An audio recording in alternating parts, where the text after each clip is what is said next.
Und ich bin sicher, dass die Komponisten damals sehr viel gelitten haben. Also sie haben sich sehr viel gestritten mit den Sängern, mit den Solisten, mit dem Orchester. Das kann man nicht spielen. Was die Leute bei Beethoven sich beschwert haben, das kann man doch nicht spielen.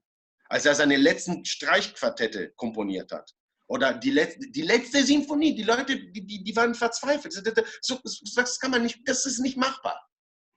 Und das hat er gesagt, doch, das ist machbar. Und wir sehen, dass er recht hatte.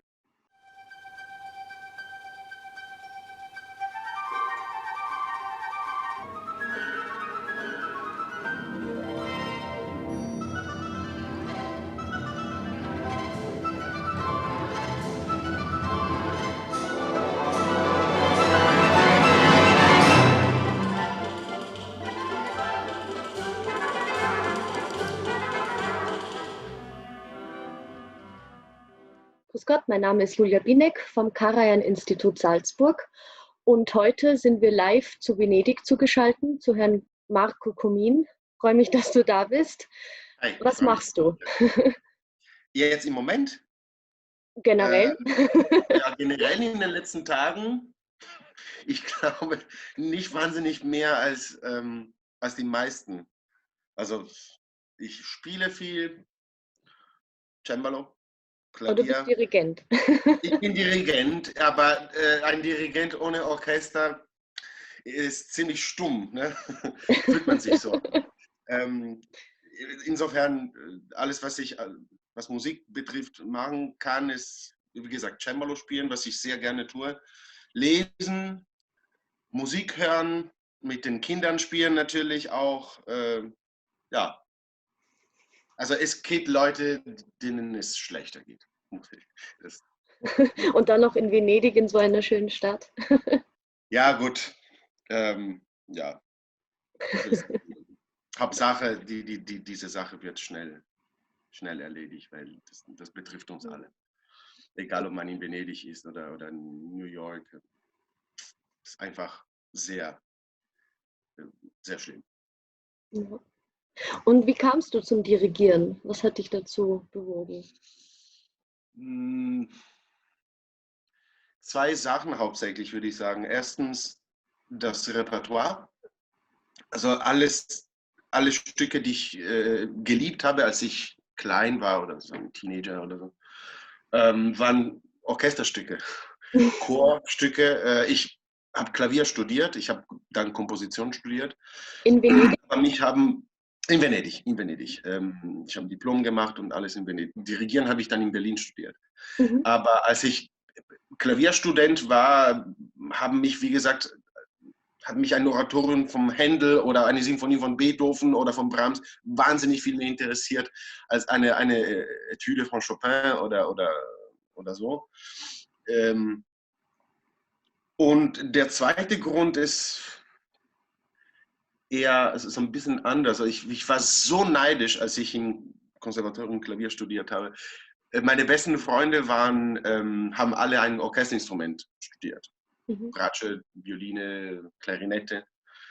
Und die haben natürlich jede Woche, zweimal in der Woche, glaube ich, war damals, Orchesterstunde gehabt, wo sie im Orchester gespielt haben, Orchester des Konservatoriums. Und die waren neidisch, weil mein Traum war einfach, mit anderen Musikern zusammen zu musizieren.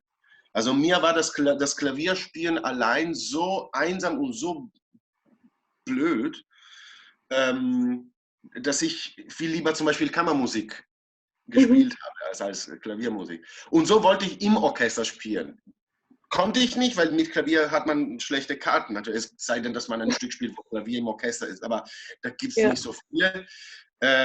Und langsam kam auch ein bisschen per Zufall dazu, den Chor der Universität zu dirigieren, in den Proben natürlich. Das ist ein Laienchor, man hat sich jede Woche, da habe ich natürlich gesungen, um mit anderen zu musizieren. Also ich habe wirklich jede Gelegenheit gesucht, um mit anderen Menschen zusammen Musik zu machen. Und dann der Chorleiter dieses Chores hatte damals, ich glaube, ein Kind bekommen und der hatte plötzlich sehr wenig Zeit und er hat mich gefragt, ob ich für ein paar Wochen diesen Chor übernehmen könnte. Und das habe ich gemacht, das hat mir sehr viel Spaß gemacht.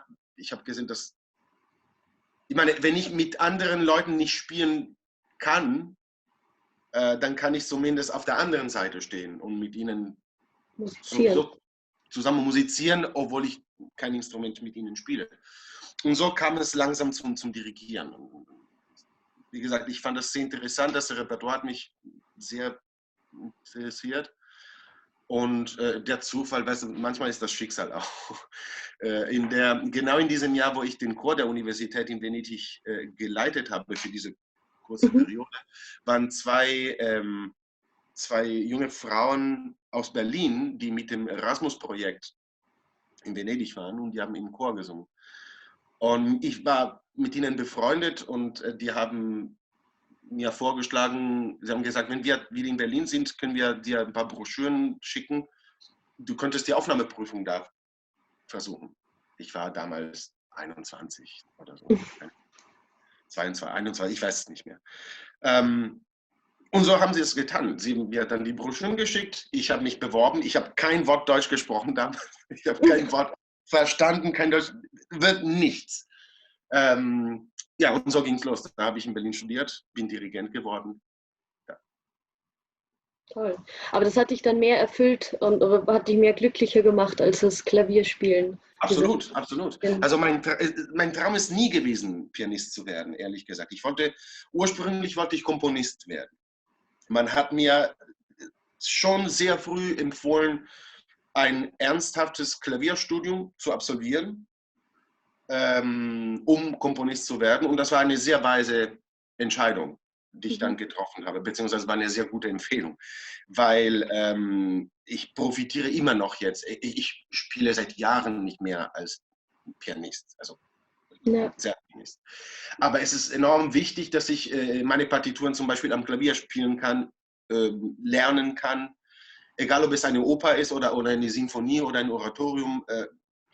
Ich kann ein Orchester am Klavier reproduzieren. Und das ist sehr, sehr, sehr hilfreich. Ja. Hattest du irgendwelche Idole beim Studium des Dirigierens? Du sagtest, ich meine nicht imitieren, sondern vom Können her, wo du sagtest, du möchtest. Die Inspiration bekommen hat. Ja, sicher. Also ich glaube, wenn man jung ist und keine Vorbilder hat oder keine Idolen hat, dann ist was falsch, finde ich. Es gehört dazu. Es ist genau wie wenn man 15 ist und Queen oder Bruce Springsteen oder keine Ahnung, wer als Idol hat. Also okay, damals in den 80ern. Ich weiß jetzt nicht mehr, welche Idole die Teenies heute haben. Aber natürlich als Dirigierstudent, ich war kein Teenager mehr natürlich, aber ich hatte auch meine Vorbilder zumindest. Und die waren sehr unterschiedlich untereinander. Also auf von den einer Werken Seite. her? Oder von dem Stil her oder von den Werken, was sie dirigiert haben? Beides. Also vom Stil, also jetzt natürlich, wenn man jung und blöd ist, ist man fasziniert von der Art, wie ein Dirigent sich bewegt und vielmehr, wie er ein Ziel erreicht, in dem er sich so und nicht so bewegt.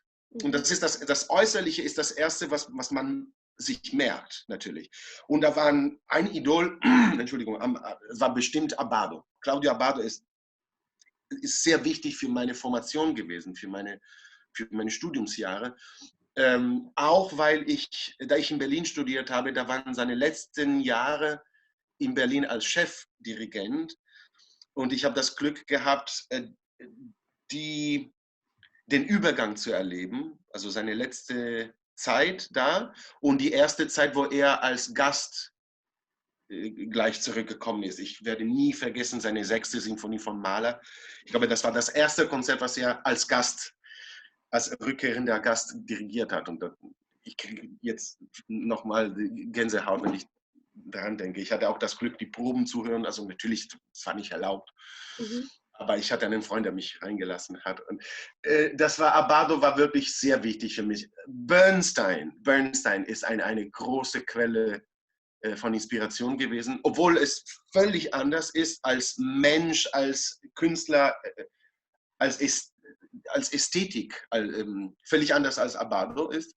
Mhm. Aber das hat mich auch sehr fasziniert und immer noch heutzutage, ich würde keinen Ton jetzt so gestalten oder dirigieren wie Bernstein, weil meine Ästhetik eine völlig andere ist. Aber die Art, sich der Musik zu nähern und Musik zu machen und Musik zu denken, egal welche Ästhetik man dann hat, ist die von Bernstein, finde ich, wahnsinnig inspirierend. Und er war als Mensch, als Lehrer, als Pianist, als Komponist, als Dirigent sehr begabt in allem, was er gemacht hat. Und selbst als er ganz kleinen Kindern beigebracht hat, was Musik bedeutet oder was ein Rezitativ ist oder was eine Sinfonie ist und so weiter, diese Concerts for the Youth, was er damals in New York,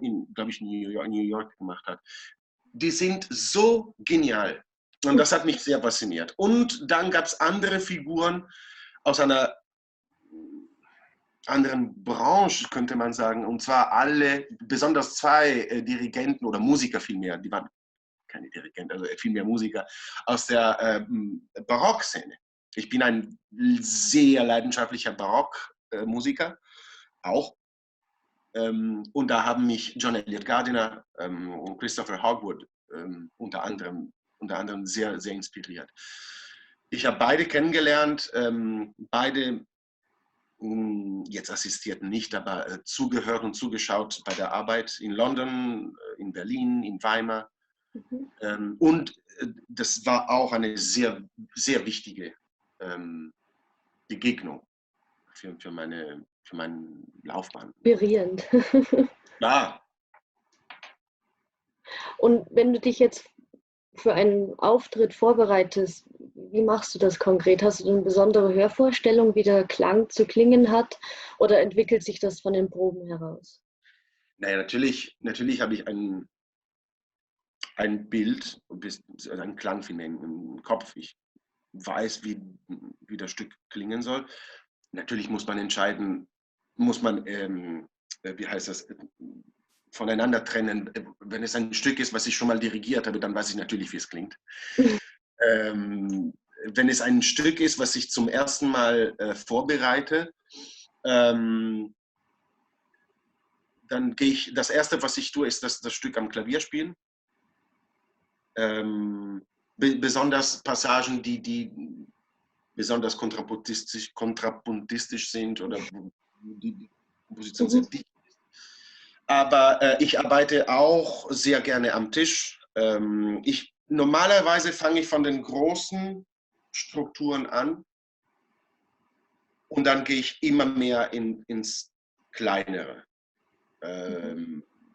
Ich finde, das gibt mir nicht nur eine Struktur, sondern es hilft mir auch, um das Stück besser zu verstehen.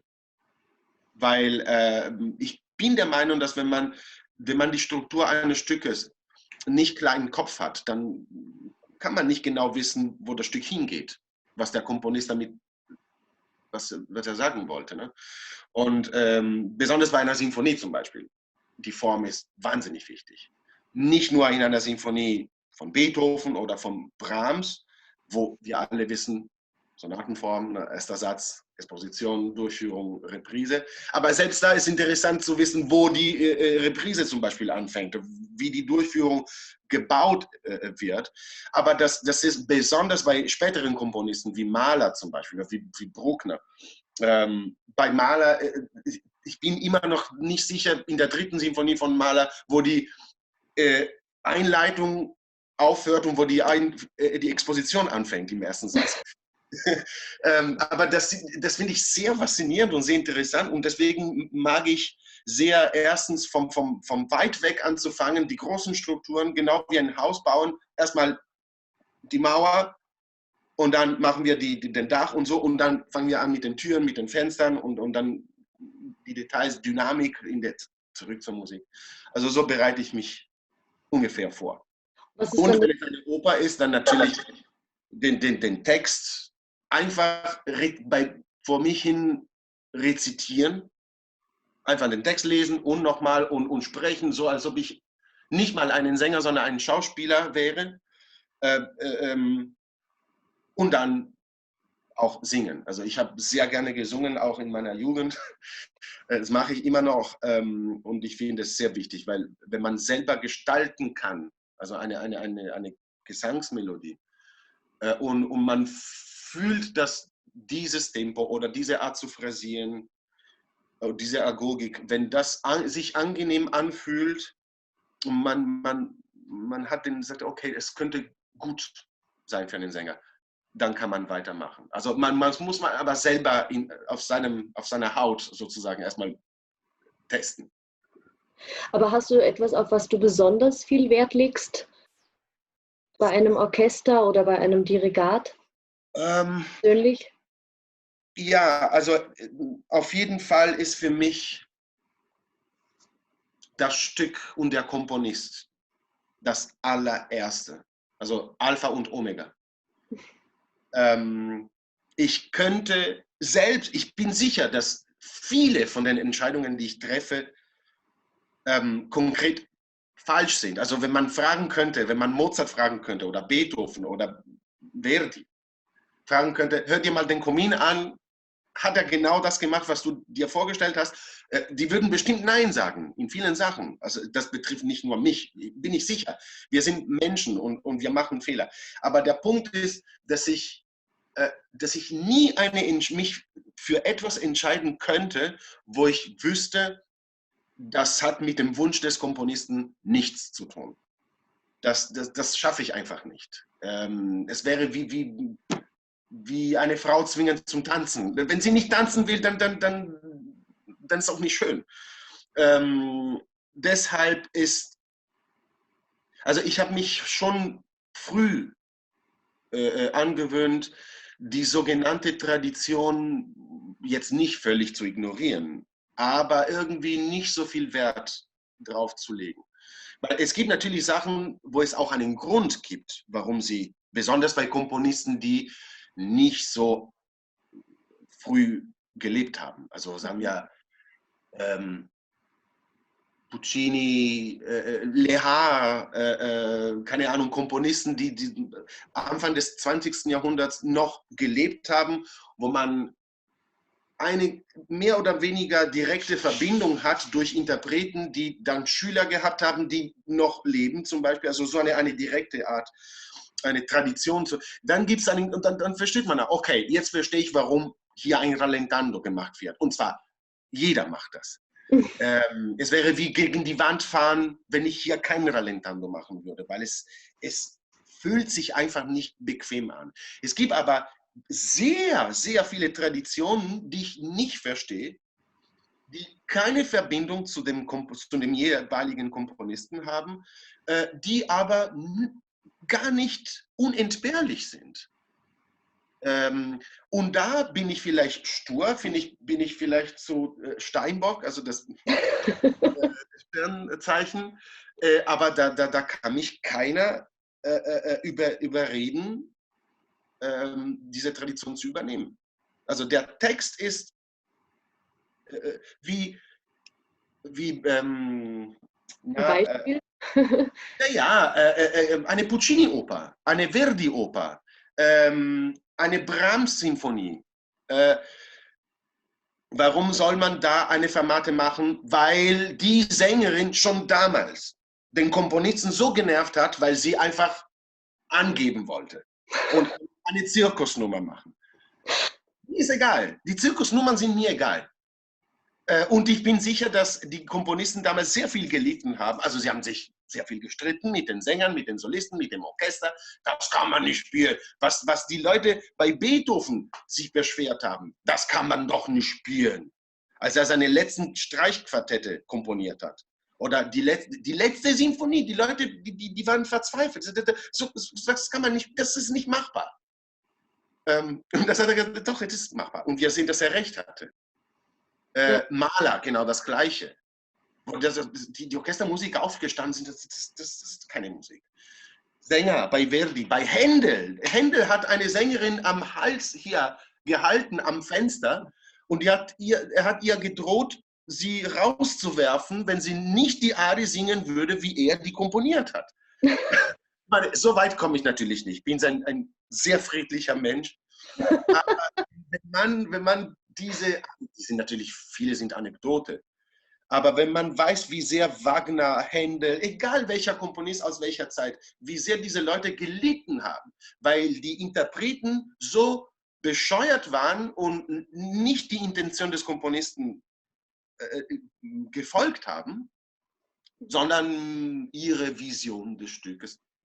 Ich bin sicher, dass schon von dem Moment, wo wir den Bogen auf der Seite bewegen und einen Ton produzieren, schon da interpretieren wir Musik. Also es ist klar, der Interpret ist immer ein Interpret. Der Punkt ist aber, wie viel ich glaube zu verstehen, was der Komponist wollte. Und es ist meine Aufgabe, das natürlich durch meine Musikalität, durch meine Aussprache, aber wie ich diese Musik reproduziere. Ja. In erster Linie muss Brahms kommen, nicht Komin. Das stimmt. Jetzt hast du Beethoven angesprochen. Jetzt haben wir das Beethoven-Jahr dieses Jahr. Findest du was ganz Besonderes in seiner Musik, wenn du seine Symphonien dirigierst, erklingen lässt?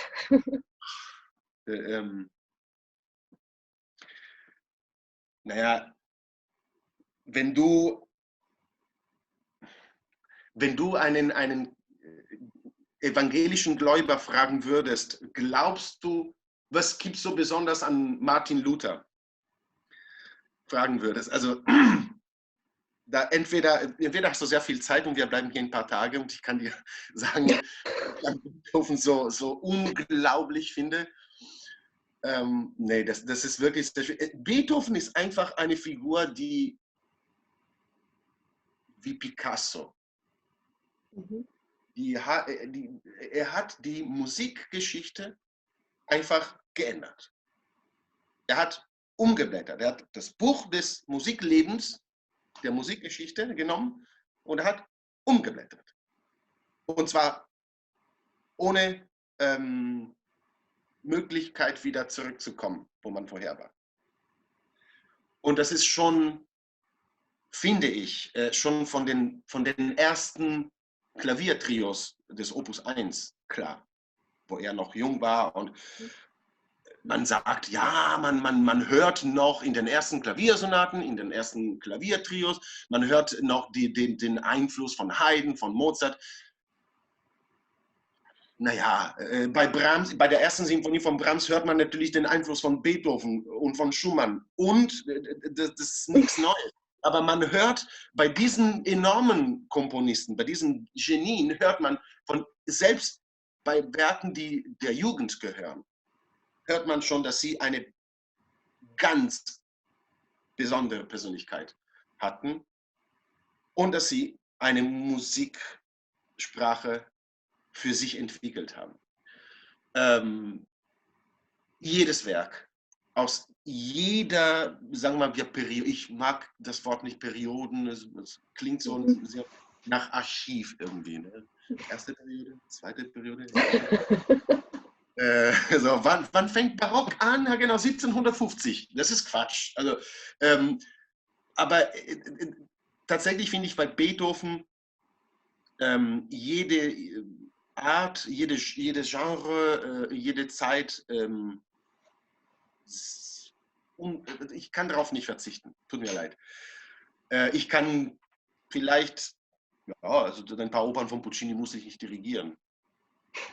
Aber ohne Beethoven, da hätte ich keine Luft. Da bin ich ganz ehrlich. Besonders, bitte? Schon eine Inspiration für deinen Beruf, wo du sagst, wegen ihm möchte ich auch dirigieren. Absolut, absolut. Obwohl, als Pianist hätte ich genug zu tun gehabt mit den 32 Klaviersonaten, eine schöner als die andere. Und auch ein Genre, womit er seine ganze Karriere, sein ganzes Leben verbracht hat. Weil die erste Klaviersonate, es gibt sogar 3, die man nie hört oder nie spielt, die aus seiner Bonner Zeit Mhm. stammen. Er war wirklich war sehr grün. Aber sagen wir so, Opus 2, erste Sonate bis Opus 111, sein ganzes Leben. Da wäre ich auch zufrieden gewesen. Aber nein, also ohne Symphonie und Missa Solemnis. Die Welt kann ohne Missa Solemnis nicht leben. Es tut mir leid. Ich Ist ja glaube, auch ein traumhaftes ohne Werk. Missa Solemnis, ohne Meistersinger vielleicht. Aber ohne Missa Solemnis, nein, das geht gar nicht. Das glaube ich, ja. Oder die letzten Streichquartette. Also selbst als Zuhörer, weil stell dir mein Pech vor. Als Pianist, okay, Klaviersonaten, ne. Als Dirigent, gut. Was mache ich mit der Kammermusik Beethovens? Da kann ich weder dirigieren noch spielen. Okay, Trion kann ich spielen, aber Streichquartette, da kann ich nur zuhören. Und selbst da, Opus 32, 132, 135, die zwei letzten Streichquartette, oder 130, darauf möchte ich nicht verzichten. Macht dich das dann glücklicher, die Musik von Beethoven, wenn du sagst, du dirigierst jetzt die 4., 5. Symphonie im Vergleich zu einer Strauss-Symphonie? Sagst du, das macht dich glücklicher, wenn du dann vor dem Orchester stehst und die Musik Also, hervorhebst? letzten Endes ja. Mhm. Sag mal, das Beispiel ist nicht so gut, weil ich sowieso kein enormer Fan von Richard Strauss bin. Insofern. Ja, wer, Aber, die durfte ich nicht nehmen. Als nee, aber Solist. egal. Beethoven zu dirigieren ist immer eine große, was heißt große, eine Urfreude. Ich kriege dementsprechend auch sehr viel Angst jedes Mal. Ich werde nie vergessen, das erste Mal, dass ich die 9. dirigiert habe, was zum Glück nicht so früh passiert ist. Also ich bin jetzt 43, bin auch nicht alt, noch nicht. Aber sag mal so, es gibt vor allem in den letzten Jahren diese Mode, ich nenne sie Toyboy des Dirigierens. Man nimmt also 23-Jährige, die eine Malersymphonie dirigieren. Das kann man mit 23 vom Leben überhaupt und von Maler und aber gut, das ist egal. 9. Symphonie Beethoven habe ich nicht zu früh dirigiert und das freut mich sehr. Aber ich werde nie dieses Gefühl vergessen, als ich die Partitur geöffnet. Ich meine, ich hatte die Partitur schon vorher geöffnet, ja, von der 9. Aber ich habe sie geöffnet, wissend, dass ich dieses Stück dirigieren werde. Das war, weißt du, so wie wenn man vor einem Berg steht und man sagt, wow, wie schaffe ich das jetzt? Es klingt blöd vielleicht, weil 9. Mein Gott, jeder Schwein kennt die 9. Und zwar nicht nur die Ode an die Freude, sondern es ist schon ein sehr bekanntes Werk. Alle Sätze. Ich kannte sie schon auswendig, das ist keine Frage. Aber sie zu dirigieren zu dürfen, ich sagte, okay, ich werde dieses Stück zum Erklingen bringen. Mhm. Ich weiß nicht, wie es meinen Kollegen geht. Mir war es schwindelig. Die sind diese Werke, die so. Ich habe leider Missa Solemnis noch nicht dirigiert, aber mir wird das genau das Gleiche passieren, wahrscheinlich. Wenn ich das Glück haben werde, endlich mal Missa Solemnis oder Matthäus-Passion von Bach, Hammolmesse. Diese Werke, wo man. Du stehst mit deinen Noten da und du sagst, jetzt ist mir bewusst, dass ich ein Meisterwerk zum Erklingen bringe. Es kann keinen kalt lassen. Mich lässt das nicht kalt. Karajan oder Herbert von Karajan war ja ein großer Beethoven-Interpret. Hast du ihn dir oft angehört zur Inspiration? Von Nein, seinen Tempi her oder vom Klang her? nein. Also ich tendiere sowieso, mir keine Aufnahmen zu hören, wenn ich weiß, dass ich ein Stück dirigieren werde. Mhm. je mehr ich dirigiere, desto weniger höre ich meine CDs an. Das natürlich geht in die Richtung. Ne?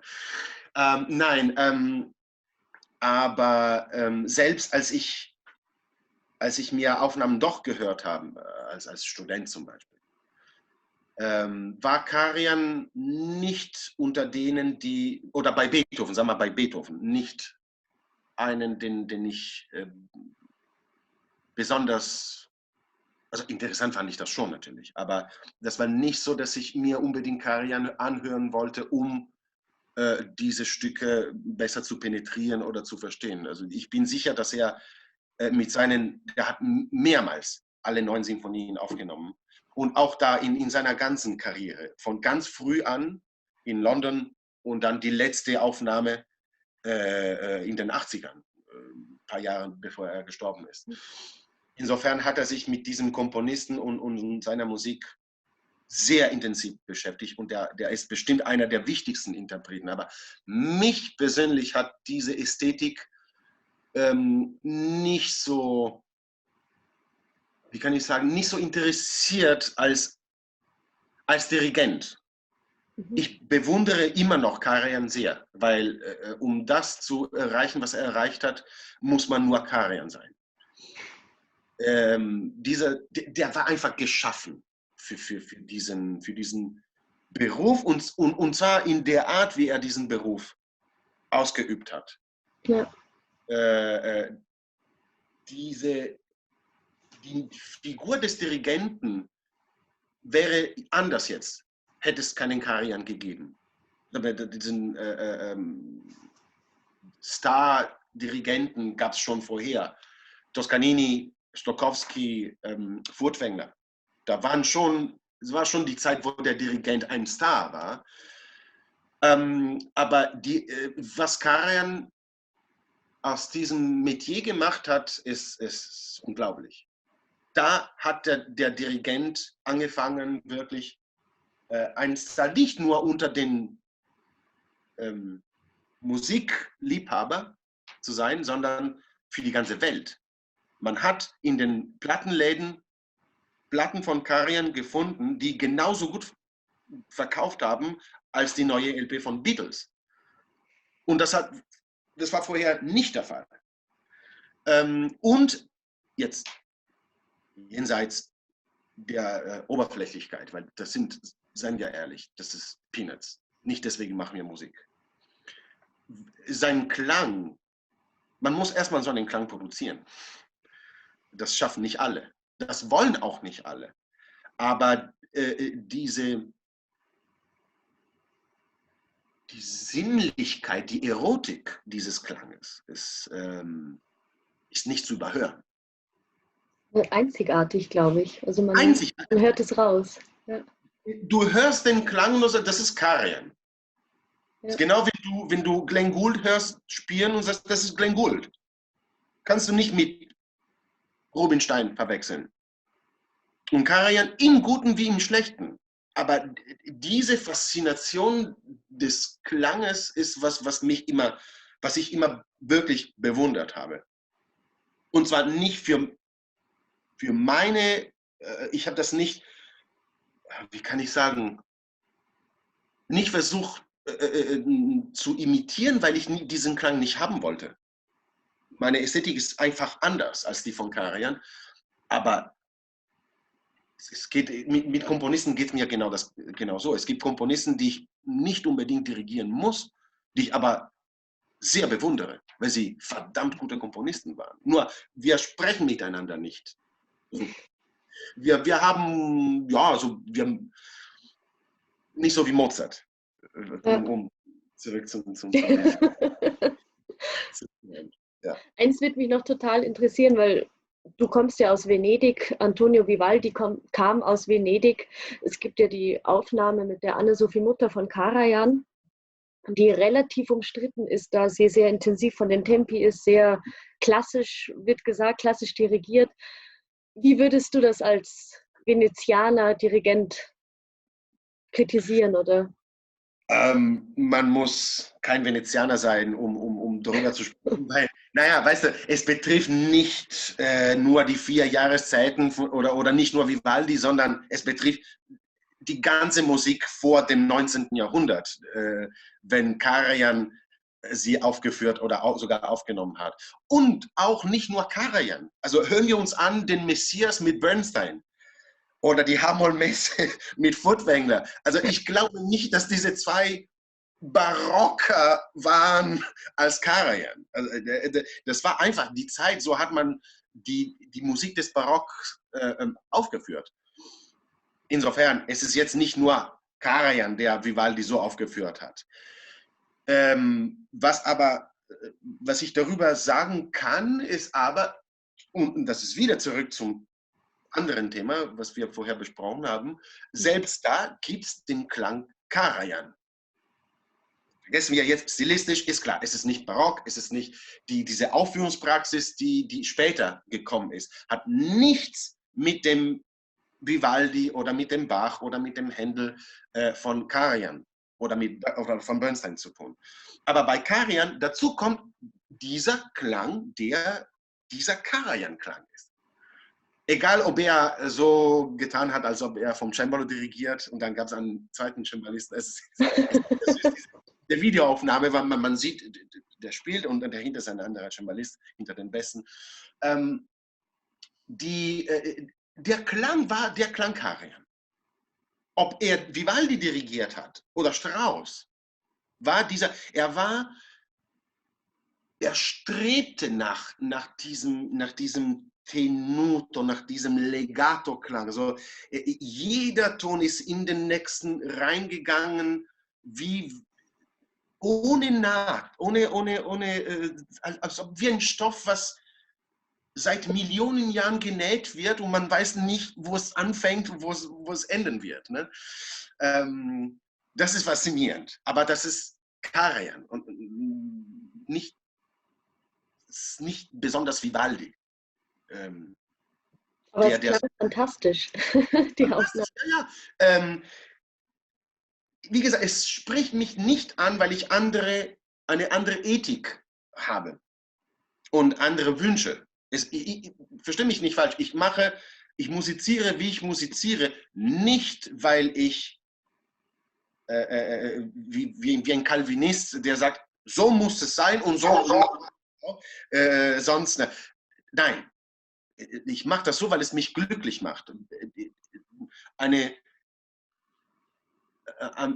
Werk zu verfolgen und versuchen, wie ein Krimi zu verstehen, wie soll es hier klingen? Und zwar nicht, was will Marco Comin hier? Nein, Marco Comin soll euch egal sein. Genau wie der Dirigent schlechthin soll egal sein. Der Dirigent ist ein Diener. Und sowieso, ich bin eher von einer artikulierten Phrasierung besessen, eine sprechende Art zu musizieren, so wie Hanon Kurt immer gesagt hat. Das ist mehr mein Ideal zum Musizieren. Also Musik muss nicht nur singen, sondern sprechen, erzählen, muss eine Rhetorik haben. Genau wie ob man die Stimme so oder so moduliert, wenn man spricht, so muss auch Musik sprechen. Bei Karajan hat es super gesungen, aber gar nicht gesprochen. So ist ein bisschen mein Gefühl. Aber er war einer der größten Magier, ein echter Magier des Dirigierens. Anders kann man das nicht ausdrücken. Weil diesen Klang hat nur er bekommen. Und er wusste ganz genau, es gibt nicht viele, aber ein paar Aufnahmen, wo er probt, ne? Also aus den früheren Jahren, die mich natürlich mehr interessieren als der alte Karajan. Genau wie mich der frühe Bernstein mehr interessiert als der späte Bernstein. Nichts gegen alte Leute, ich werde auch einer werden, aber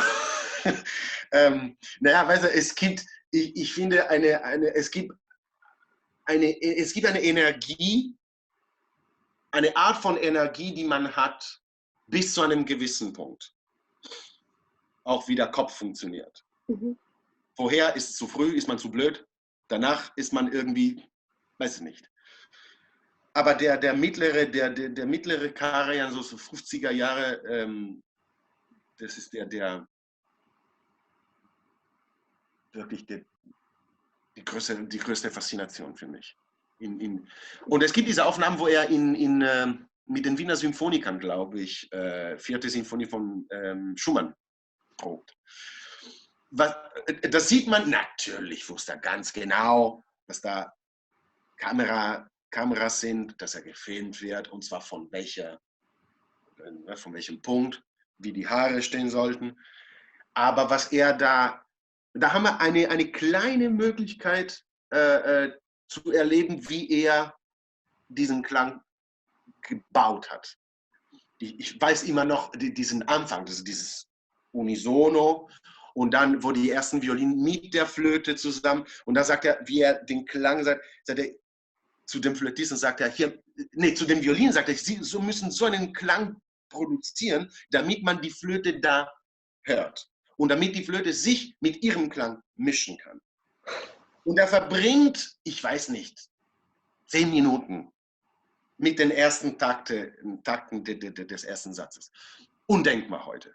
Stell dir vor, heute probt man länger als 10 Minuten, sagen wir mal 10 Takte oder 20 Takte, da ist sofort der Orchestervorstand, steht ja da und sagt, danke, wir nehmen an einen anderen Dirigenten.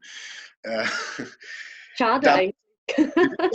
Finde ich auch schade, weil man hört das auch heute. Ich vermisse Dirigenten, selbst Dirigenten, die mich nicht besonders interessiert haben, aber ich vermisse viele von denen, weil sie ein Ideal verfolgt haben, einen Klangideal realisiert haben, weil sie ein Orchester und nicht ein anderes dazu gebracht haben, diesen Klang zu haben oder so zu phrasieren. In den 60ern, in den 70ern, selbst in den 80ern noch, das Orchester von La Scala hat völlig anders geklungen als die Berliner Philharmoniker. Und die Wiener Philharmoniker haben anders gespielt als die Wiener Philharmoniker, Dresdner Staatskapelle, London Philharmonics. Jedes Konzertgebau, da waren Realitäten, du hast diesen Klang gehört, das ist ein italienischer Klang, das ist ein deutscher Klang, das ist ein russisches Orchester. Heute gibt es nicht mehr, weil alle alles machen, und zwar alle wird zum Stereotypen des Klanges, und selbst wenn es Dirigenten oder Musiker sowieso, sagen wir Dirigenten, weil sie das Orchester brauchen. Ein Geiger kann so viele Stunden zu Hause seinen Klang entwickeln, wie der will, der schafft das auch. Ein Dirigent braucht ein Orchester. Aber die Orchester sind nicht mehr bereit, so lang und so intensiv an ein Projekt zu arbeiten, bis der Dirigent sagt, so, das ist, was ich erreichen wollte. Man kann das machen, indem man vielleicht ein Privatprojekt organisiert, aber das Glück haben wenige. Also was John Elliott Gardiner in den 70ern angefangen hat, mit seinem Monteverdi Choir und English Baroque Soloists, er hat seine Leute bezahlt, um anfangen zu können, um sich einen Namen zu machen. Aber wer macht das? Und selbst wenn man Geld hat, irgendwann ist das Geld alle. Du kannst nicht für 10 Proben, für 10 Orchesterproben Musiker bezahlen, um dann ein Konzert zu machen. Du kriegst 5 Proben, selbst bei einem staatlichen Orchester. Ne? 5 Orchesterproben, Hauptprobe, Generalprobe. Und wenn man diese Videos von Karajan sieht, wie er geprobt hat, da weiß man, okay, das waren Zeiten, wo die Leute, wo den Leuten die Musik wichtig war, die Kunst wichtig war. Sie waren bereit, Zeit und Geld zu investieren, damit es Magier gibt wie Karajan oder wie Bernstein oder wie später Abbado oder Masur, die Orchester dazu gebracht haben, zu brillieren. Und zwar so zu klingen und nur so zu klingen. Nicht wie eine andere CD. Sonst höre ich mir die CDs an, die ich schon habe. Jetzt brauche ich eine neue Interpretation der 5. von Beethoven, wenn sie genauso klingt wie eine andere.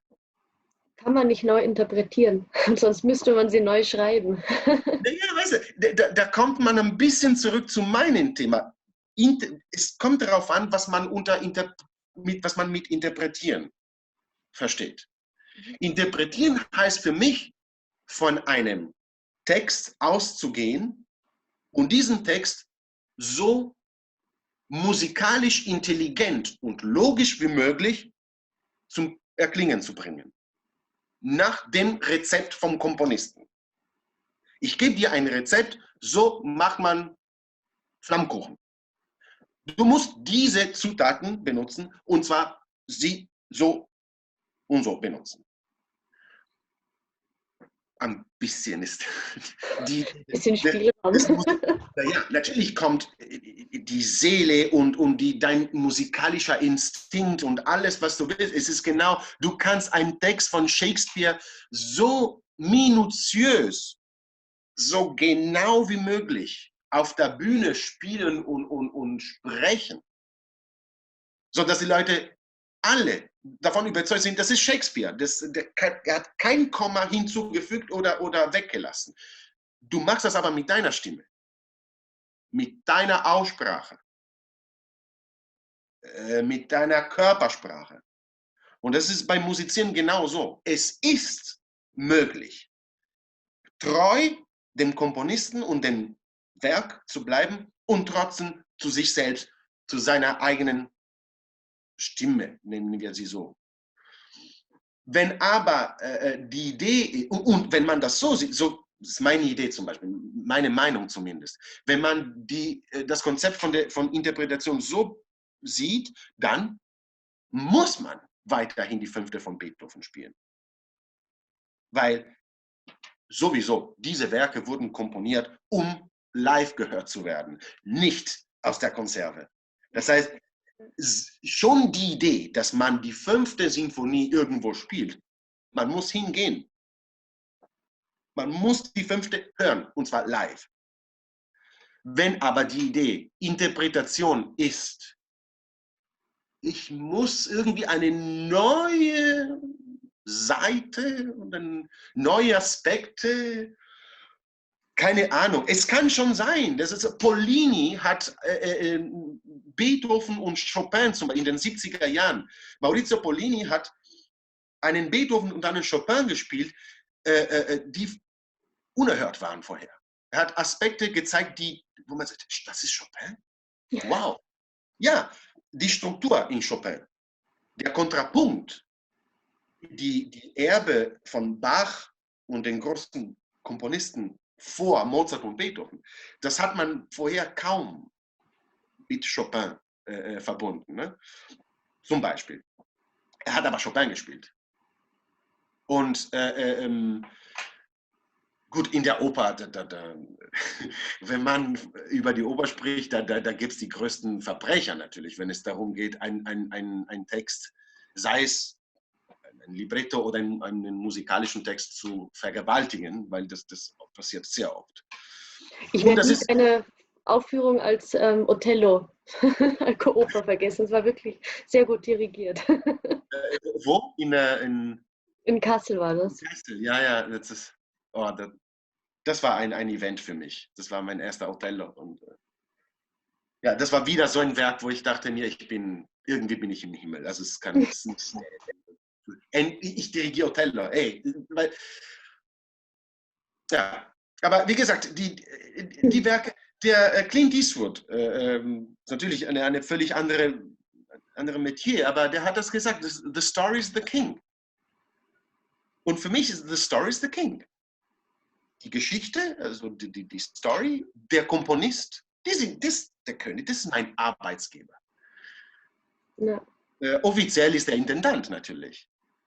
Dem gegenüber ich mich immer verpflichtet fühle und so weiter. Aber es tut mir leid, liebe Intendanten, mein Arbeitsgeber ist immer der Komponist.